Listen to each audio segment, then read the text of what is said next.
పూర్తి చేసుకుని మధ్యాహ్న సమయంలో భోజనాలను ముగించుకొని ఇక కాలక్షేపంగా ఏదో ఒకటి ఈ సౌనకాదులు సూతుల వారిని అడుగుతుండటము, సూతుల వారు తగిన విధంగా కాలానుగుణ్యంగా వసక్రమంలో అనేక రకాలైన విషయాలు చూస్తూ ఉంటారు.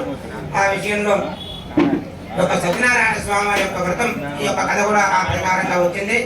ఓ మహానుభావ, ఇక రాబోయే కాలం కలికాలం కలువు పంచ సహస్రాన్ని జాగ్రత్త వర్ణశంకర అన్నట్లుగానే ఈ కలికాలం ప్రారంభంలో ఒక రకమైతే 5000 సంవత్సరాలు దాటిన తర్వాత ఇంకెట్లా ఉంటుందో కూడా మనం చెప్పడానికి వీల్లేదు. అది మనం ప్రత్యక్షంగా చూస్తూ ఉన్నాం. ఇటువంటి యొక్క మానవులు ఏ విధంగా భగవంతుని సేవించుకొని వారి జన్మను సార్థకం చేసుకునే మార్గం ఏమిటి అని చెప్పి చాలా చింతగా ఉన్నది. దానికి ఏమైనా మార్గాన్ని అనుగ్రహించమని చెప్పి సౌనకాదులు సూతుల వారిని ప్రార్థింపగా, ఇది నేను కొత్తగా మీరు అడగటం నేను చెప్పడం కాదు, పూర్వం నారదుడికి విష్ణుమూర్తి చెప్పిన విషయాన్ని మీకు చెబుతాను అని చెప్పి చెప్పడం ప్రారంభించారు. ఏకదా నారద యోగి పరానుగ్రహకాంక్షయ పరిణన విధానలోకాన్ మధ్యలోకముపాగతః.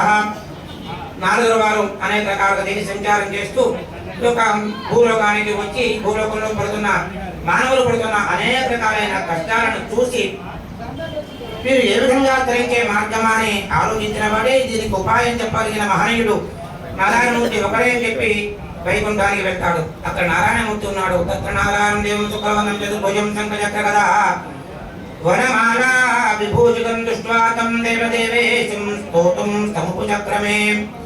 నమో వాంగ్ మనసాతీత రూపాయ విలసక్తే ఆదిమధ్యాంతహీనాయ నిర్గుణాయ మహాత్మనే సర్వేషామాదిభూతానాం భక్తానాం ఆర్తినాశినే. ఆ విధంగా నారాయణమూర్తిని అక్కడ వైకుంఠంలో శేషుడి మీద లక్ష్మీదేవితోటి